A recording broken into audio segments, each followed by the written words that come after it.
Hello दोस्तों, स्वागत है आपका हमारे YouTube channel Amit Aryan school में। तो दोस्तों, आशा करता हूँ आप सभी स्वस्थ होंगे और अपनी पढ़ाई अच्छे से कर रहे होंगे। दोस्तों, हिस्ट्री की पिछली वीडियो देखने के लिए आप हमारे चैनल पर हिस्ट्री की प्लेलिस्ट चेक कर सकते हैं और सारी वीडियो देख सकते हैं, जिसमें हमने शुरू से स्टार्ट की हैं बिल्कुल और आखिर तक लेकर जाएंगे। तो दोस्तों, कल हमने जैन धर्म पढ़ लिया था, आज हम बौद्ध धर्म स्टार्ट करेंगे। इससे बाहर कुछ नहीं आएगा। यूपीएससी की तैयारी भी कर रहे हैं तभी भी ये उसके लिए ये इम्पोर्टेंट नोट्स हैं। तो छोटे एग्जाम में तो यहाँ से बनेगा ही बनेगा क्वेश्चन। तो आप ध्यान से देखते रहिए, एक और एक लाइन बहुत ही इंपॉर्टेंट है। पूरी किताब ना पढ़ के आप ये मोस्ट पढ़ लीजिए, इससे बाहर कुछ नहीं आएगा। तो हमारा स्टार्ट करते हैं जैन धर्म। पहली लाइन है, जैन धर्म का प्रारंभ महात्मा बुद्ध ने किया था। इनके बचपन का नाम क्या था? सिद्धार्थ। इनके बचपन का नाम क्या था? सिद्धार्थ। तथा इनके पिता का क्या नाम था? शुद्धोदन। और इनकी माता का नाम क्या था? महामाया। ज़्यादातर पढ़ने वाले स्टूडेंट ये बात जानते होंगे। फिर है, इनका जो पालन पोषण किया था इनकी मौसी, उनका क्या नाम था? प्रजापति गौतमी। इन्होंने ही बुद्ध को पाला था, क्योंकि जन्म के एक सप्ताह बाद ही महामाया यानी कि इनकी माता की मृत्यु हो गई थी। तथा इनके घोड़े का क्या नाम था? इनके घोड़े का नाम था कंथक। ये भी क्वेश्चन पूछकर फंसा सकता है एग्जामिनर। उसके बाद है, इनके सारथी का क्या नाम था? चन्ना या चन्नी या चाण, ये नाम था उनका सारथी का। तथा इनकी पत्नी का क्या नाम था? यशोधरा, जिनकी आयु कितनी थी? 16 वर्ष, जब शादी हुई होगी।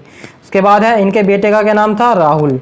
तथा इनका जन्म स्थान कहाँ है? नेपाल के लुम्बिनी नामक स्थान पर इनका जन्म हुआ था। तथा ये कौन से कुल से आते थे? शाक्य कुल से आते थे। तथा इनका जन्म कब हुआ था? 563 ईसा पूर्व में इनका जन्म हुआ था। तथा इनकी मृत्यु कब हुई थी? 483 ईसा पूर्व, यानी कि 80 वर्ष की उम्र में इनकी मृत्यु हुई थी। तो इनकी मृत्यु को क्या कहा जाता है? महापरिनिर्वाण। कहाँ हुआ था? कुशीनगर में, उत्तर प्रदेश के कुशीनगर में। तो दोस्तों, हमने ये चीज़ें पढ़ ली इंपॉर्टेंट। चलिए इनके बारे में पढ़ते हैं और आगे। सिद्धार्थ को तथागत कनक मुनि तथा शाक्य मुनि भी कहते हैं। इन्हें लाइट ऑफ एशिया भी कहा जाता है। महात्मा बुद्ध को लाइट ऑफ एशिया भी कहा जाता है। ये क्वेश्चन पूछा जाता है। उसके बाद है, ये अपने साम्राज्य में भ्रमण के दौरान व्यक्ति जीवन के 4 अवस्थाओं को देखा इन्होंने, जिसके बाद इनके में वैराग्य यानी कि गृह त्याग उत्पन्न हो गया। तो इन्होंने क्या क्या देखा था रास्ते में? ये जब अपने रथ से जा रहे थे गांव में, अपने शहर में घूमने, तब इन्होंने एक वृद्ध व्यक्ति को देखा। तो इन्होंने पूछा अपने सारथी से कि यह क्या है, यानी कि ये आदमी ऐसे झुक कर क्यों चल रहा है। तो सारथी ने बताया कि एक उम्र के बाद ये ऐसा तो सभी को होना है। फिर इनके मन में सोच पड़ गई। उसके बाद इन्हें एक मिला बीमार व्यक्ति।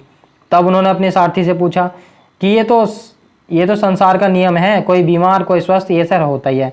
क्योंकि सिद्धार्थ को उनके पिताजी ने जाने नहीं दिया था, क्योंकि जब उनका जन्म हुआ था किसी पंडित ने कहा था कि यह गृह त्याग कर वैरागी हो जाएंगे, इसलिए उनको घर से बाहर नहीं निकलने दिया था बड़े होने तक भी।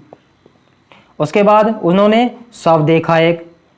तो उन्होंने पूछा कि ये लोग इसे क्यों ले जा रहे हैं। तो उन्होंने कहा कि ये तो जीवन की कड़वी सत्य है, ये तो जीवन का कड़वा सत्य है, एक ना एक दिन तो सभी को मरना है। तो उसके बाद ये सन्यासी हो गए। उसके बाद उन्होंने एक सन्यासी देखा। तो सन्यासी पूछा कि यह गृह त्यागने के बाद में लोग सन्यासी बन जाते हैं। तो ये 4 चीज़ देखकर उनके मन में जो है वैराग्य उत्पन्न हो गया और उन्होंने गृह त्याग दिया अपना। वैराग्य उत्पन्न होने के बाद ये 29 वर्ष की अवस्था में गृह त्याग दिए इन्होंने। कितनी वर्ष की अवस्था में? 29 वर्ष। ये इंपॉर्टेंट है, ध्यान रखेंगे। इन्होंने अलार कलाम से, यानी इनके गुरु का क्या नाम था? अलार कलाम से सांख्य दर्शन की शिक्षा ली, जिनके ज़्यादा उपदेश इनके सांख्य दर्शन से ही लिए गए हैं। बौद्ध धर्म के ज़्यादा उपदेश सांख्य दर्शन से ही लिए गए हैं। तो इनके गुरु का क्या नाम था? अलार कलाम। उसके बाद है, रुद्र कराम ने योग दर्शन की शिक्षा दी। तो सांख्य दर्शन की शिक्षा किसने दी? अलार कलाम ने। और योग दर्शन की शिक्षा किसने दी? रुद्र कराम ने। फिर है, रुद्र कराम को ही महात्मा बुद्ध का गुरु माना जाता है। रुद्र कराम को ही महात्मा बुद्ध का गुरु माना जाता है। इनके गुरु का नाम अगर पूछ लिया जाए तो क्या नाम है? रुद्र कराम। फिर है, महात्मा बुद्ध अपने 5 मित्रों के साथ सारनाथ के मृगदाब वन में लगभग 6 वर्षों तक कठोर तपस्या की। कितने वर्षों तक? 6 वर्षों तक। ये सभी इंपॉर्टेंट फैक्ट हैं दोस्तों, ध्यान से देखते चलेंगे। इसी वन में कन्या ने इनसे कहा कि वीणा को इतना ना खींचो कि वह टूट जाए और इतना कम भी ना खींचो कि वह बजे ही नहीं। इस बात को सुनकर महात्मा बुद्ध गया चले गए। कहाँ चले गए? गया। गया एक स्थान है बौद्ध में, वो बिहार में, वहाँ चले गए। ये इंपॉर्टेंट लाइन है, देखते रहना। फिर है गया में इन्हें वैशाख पूर्णिमा के दिन, गया में इन्हें वैशाख पूर्णिमा के दिन पीपल वृक्ष के नीचे फाल्गु नदी के तट पर, यानी कि उस नदी का नाम क्या था? फाल्गु नदी भी और निरंजना नदी भी कहते थे उसका नाम। तो फाल्गु नदी के तट पर ज्ञान की प्राप्ति हुई। जबकि जैन धर्म में महावीर स्वामी को कौन सी नदी के तट पर प्राप्ति हुई थी? ऋजुपालिका नदी तट पर। और बौद्ध धर्म में महात्मा बुद्ध को कौन सी नदी? निरंजना तथा फाल्गु नदी, इनका दोनों का एक ही नाम है। ज्ञान की प्राप्ति हुई कौन से वृक्ष के नीचे? पीपल वृक्ष के नीचे। ज्ञान की प्राप्ति के बाद वह पीपल का वृक्ष क्या बन गया? महाबोधि वृक्ष कहलाया उसका नाम। उसके बाद है ज्ञान प्राप्ति के बाद ही इनका नाम सिद्धार्थ से महात्मा बुद्ध पड़ा। ज्ञान प्राप्ति के बाद इनका नाम सिद्धार्थ से क्या हो गया? महात्मा बुद्ध। बुद्ध का अर्थ होता है प्रबुद्ध या ज्ञानी व्यक्ति। बुद्ध का अर्थ क्या होता है? ज्ञानी व्यक्ति। उसके बाद है ज्ञान प्राप्ति के बाद महात्मा बुद्ध सारनाथ गए। ज्ञान प्राप्ति के बाद महात्मा बुद्ध कहाँ गए? सारनाथ, जहाँ उन्होंने अपने 5 मित्रों को उपदेश दिया। तो अपना ये पूछा जाता है कि उन्होंने सबसे पहला अपना उपदेश कहाँ दिया? सारनाथ में। यह महात्मा बुद्ध का पहला उपदेश था। उसके बाद है इन्होंने सर्वाधिक उपदेश श्रावस्ती में दिए।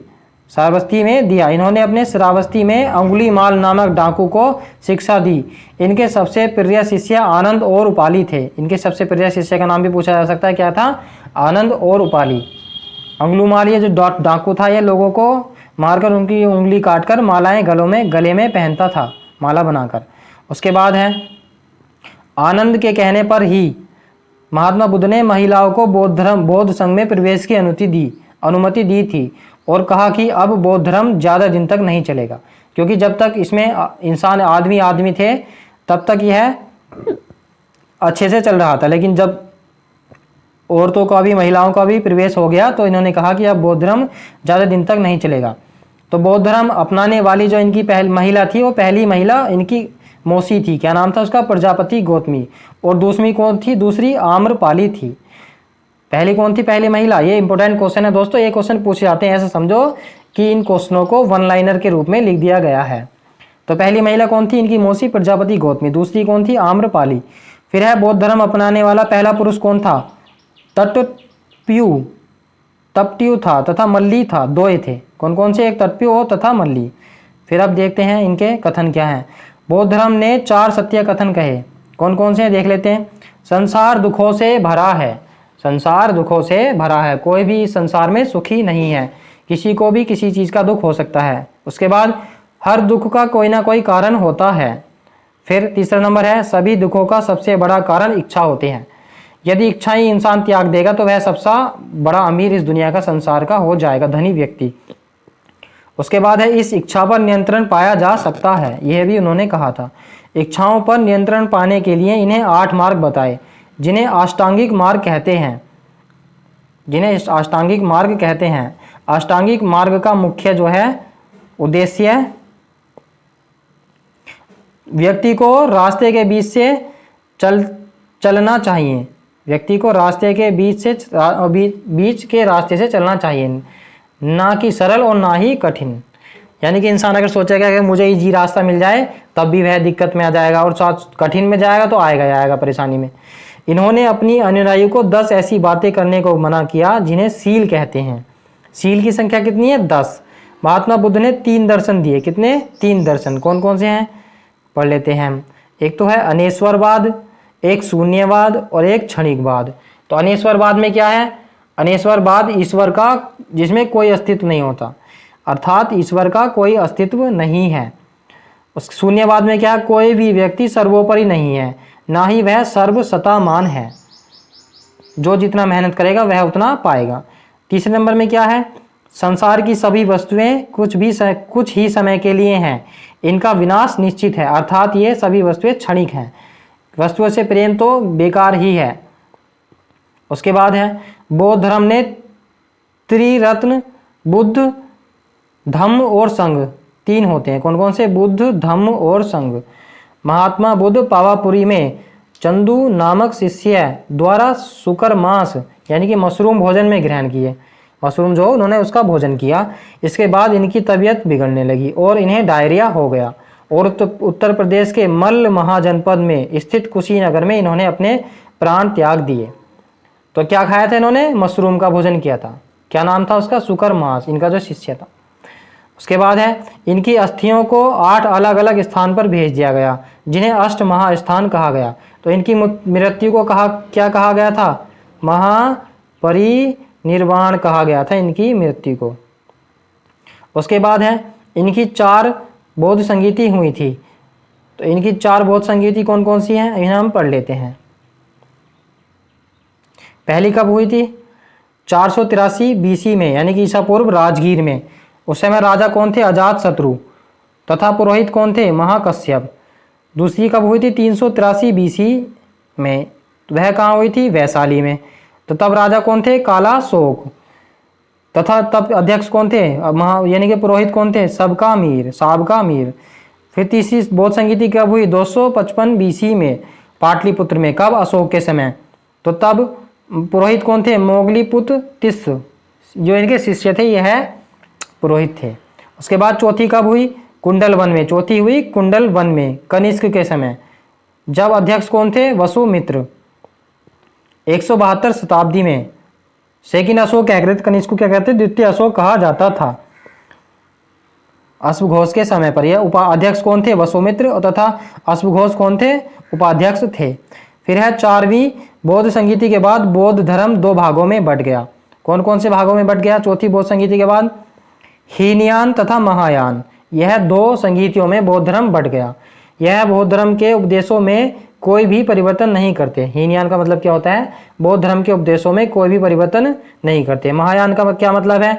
यह महात्मा बुद्ध के उपदेशों में परिस्थिति के अनुसार परिवर्तन कर लेते हैं। महायान जो हैं, आगे चलकर महायान शाखा शून्यवाद और वज्रयान शाखा में टूट गई, यानी कि इसके भी 2 भाग हो गए। कौन कौन से हैं? नागार्जुन शून्यवाद को मानते थे। कौन थे? नागार्जुन जो थे वे शून्यवाद को मानते थे। फिर है वज्रयान शाखा, बौद्ध धर्म के विनाश का कारण था। कौन सी शाखा? वज्रयान, जो महायान से टूटकर बनी थी। इसमें मदिरा, मूर्ति पूजन, वैश्यावृत्ति की अनुमति थी। कौन सी में? वज्रयान में। तो ध्यान से देखते चलेंगे, वज्रयान में इन सब की अनुमति थी, पूछ सकता है एग्जामिनर। उसके बाद है भागलपुर में विक्रमशिला विश्वविद्यालय, चीन, थाईलैंड ETC में वज्रयान शाखा है। कहाँ कहाँ? भागलपुर में और चीन में भी और थाईलैंड में भी, क्योंकि वहाँ सब मांस मदिरा सब कुछ खाते पीते हैं। अब बौद्ध धर्म से कुछ जुड़े चिन्ह देख लेते हैं हम। तो हाथी, गर्भ से क्या, गर्भ का क्या चिन्ह है? गर्भ किससे जुड़ा है? हाथी से। गर्भ किससे इंडिकेट करता है? हाथी। तथा जन्म, इनके जन्म किससे इंडिकेट करते हैं? जन्म के क्या चिन्ह है इनका? कमल। उसके बाद है गृह त्याग के इनके क्या चिन्ह है? घोड़ा, जिसे महाभिनिष्क्रमण भी कहते हैं। गृह त्याग की घटना को क्या कहते हैं? महाभिनिष्क्रमण। तथा उसका चिन्ह क्या है? घोड़ा। फिर उसके बाद है युवा अवस्था, युवा अवस्था का जो इनका चिन्ह है क्या है? सांड। फिर 5वां है ज्ञान प्राप्ति, ज्ञान प्राप्ति को क्या कहते हैं? संबोधन, यानी कि बोधि वृक्ष। फिर है प्रथम उपदेश जो है, इसे क्या कहा जाता है? धर्म चक्र प्रवर्तन। प्रथम उपदेश जो था इनको क्या कहा जाता है? धर्म चक्र प्रवर्तन। ये सारे इंपॉर्टेंट फैक्ट हैं। उसके बाद है समृद्धि, यानी कि जो धन वैभव होता है उसको क्या कहते हैं? शेर के चिन्ह से। उसके बाद है निर्वाण, इनका निर्माण क्या? पद चिन्ह। और मृत्यु को क्या कहा जाता है? महापरिनिर्वाण, यानी कि स्तूप भी कहा जाता है। फिर है महात्मा बुद्ध का जन्म, ज्ञान प्राप्ति और मृत्यु वैशाख महीने के पूर्णिमा के दिन हुई। वैशाख पूर्णिमा को ही बुद्ध पूर्णिमा कहते हैं। तो दोस्तों इसी तरह लंबी वीडियो हो जाएगी, इसलिए हम अपनी आज की वीडियो यहीं पर रहने देते हैं। दोस्तों बिलीव करो, इस वीडियो से बाहर कुछ नहीं आएगा। आप इसको 1 बार 2 बार 3 बार जितनी बार दे सकते हैं और अपने नोट्स बना सकते हैं। और वीडियो अच्छी लगी हो तो कृपया लाइक ज़रूर करना।